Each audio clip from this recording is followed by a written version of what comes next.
Bismillahirrahmanirrahim. Assalamualaikum warahmatullahi wabarakatuh. Perkenalkan, nama saya Rima Adawiyah. Saya dari kelas 1B dengan NIM 2020A1H067.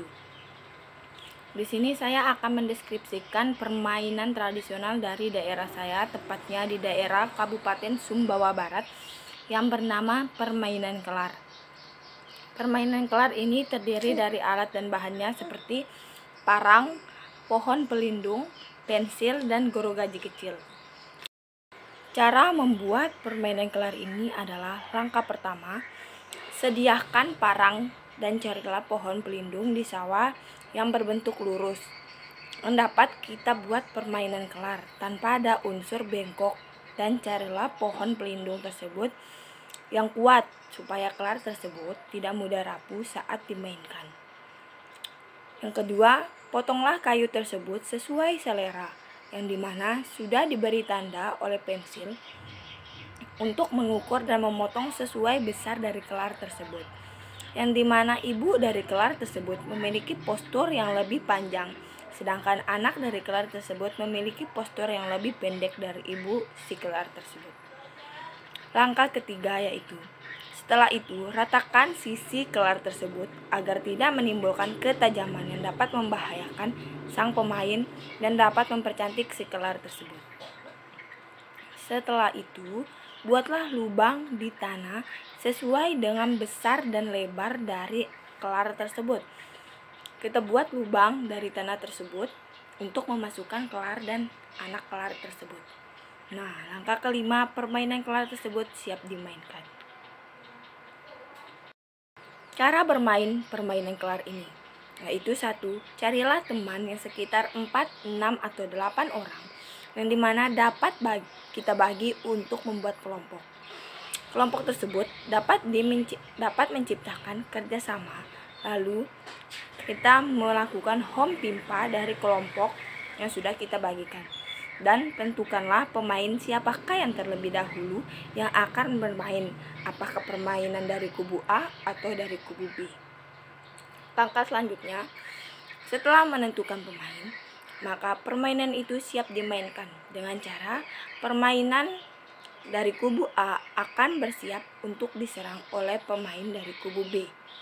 Misalnya pemain kubu A ini yang menjaga tempat si kubu B dan si kubu B yang bermain.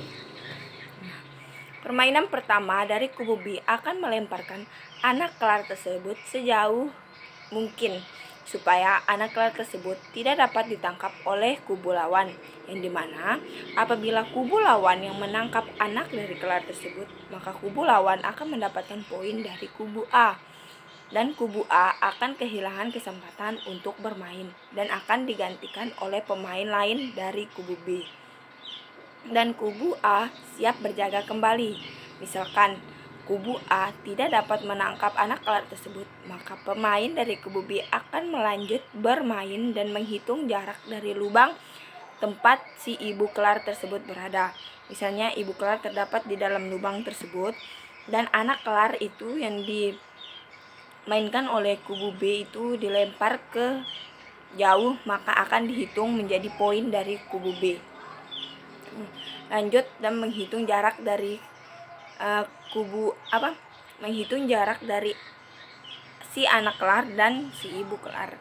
Nah, kubu B akan mendapat poin apabila mereka menangkap anak kelar tersebut. Apabila tidak menangkap, maka permainan dari kubu A akan berlanjut.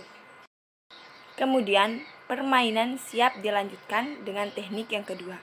Teknik yang kedua itu bernama permainan melambung kelar, yang dimana permainan melambung kelar ini kita akan menyatukan si ibu dan si anak kelar tersebut dengan cara si anak kelar akan dilempar ke atas dan ibu kelar ini akan memukul si anak kelar tersebut.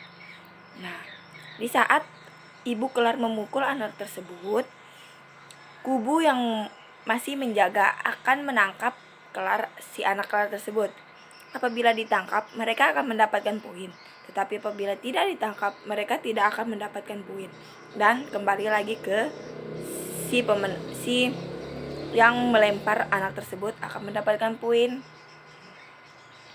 kubu B juga tidak akan melanjutkan permainan apabila mereka tidak dapat memasukkan anak dari kelar tersebut ke dalam lubang tanah tersebut. Misalnya mereka sudah mendarat di tanah. Di tanah tersebut mereka akan melempar ke dalam lubang tersebut. Apabila anak kelar tersebut tidak masuk ke dalam lubang tanah, maka permainan akan dilanjutkan oleh kubu B. Sedangkan kubu A masih menjaga dan masih berperan sebagai lawan dari kubu B. Nah, maka permainan tersebut akan berjalan seperti itu. Seperti kubu lawan dapat menangkap anak kelar tersebut dan dapat memasukkan anak kelar tersebut ke lubang supaya kubu si lawan dapat bermain dan dapat mengganti permainan yang bermain tadi. Siapa yang sudah dapat menangkap atau memasukkan anak kelar itu ke dalam lubang tersebut, maka mereka akan mengganti siapa yang telah bermain tadi. Ya. Ini adalah contoh dari gambar permainan kelar. Ini adalah lubang tanah yang telah kami buat untuk memasukkan kelar besar dan kelar kecil, sedangkan kelar kecil akan diletakkan di atas kelar besar yang sudah kami terapkan di video ini, seperti ini. Yang akan diangkat oleh kelar besar. Ini adalah contoh dari permainan kelar yang dimana kelar kecil akan diangkat,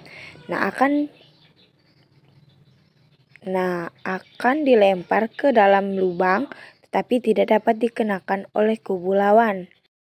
Nah, permainan kelar akan dilanjutkan oleh kubu pemenang karena tidak dapat dikenakan di dalam tanah atau dikenakan kepada kelar besar. Yang dilanjutkan oleh teknik kedua, seperti melambungkan anak dari kelar tersebut. Nah, pemain tersebut akan melempar anak kelar tersebut menuju lubang. Nah, itu adalah contoh dari permainan kelar yang tidak dapat dimasukkan ke dalam lubang dan akan menghitung poin untuk si pemain. 1, 2. Berarti itu adalah merupakan poin dari si pemenang.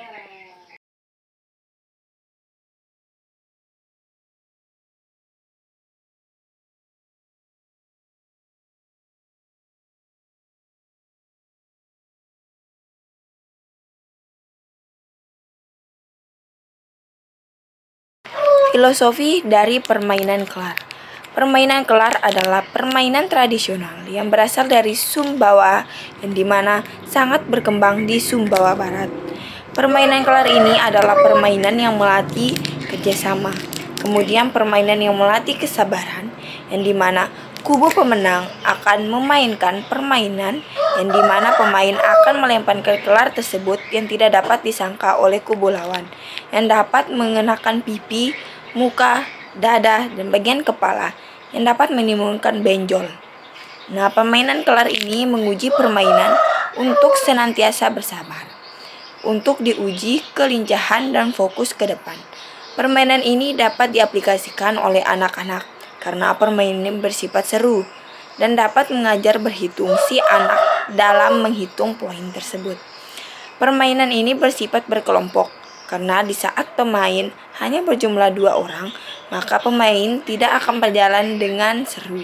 Dan apabila kubu yang menang akan mengenakan hukuman seperti hukum yang menggendong dari kubu lawan yang siapa yang kalah dan siapa yang menang. Sekian dari penjelasan saya, apabila ada kesalahan mohon dimaafkan. Wabillahi taufik wal hidayah. Wassalamualaikum warahmatullahi wabarakatuh.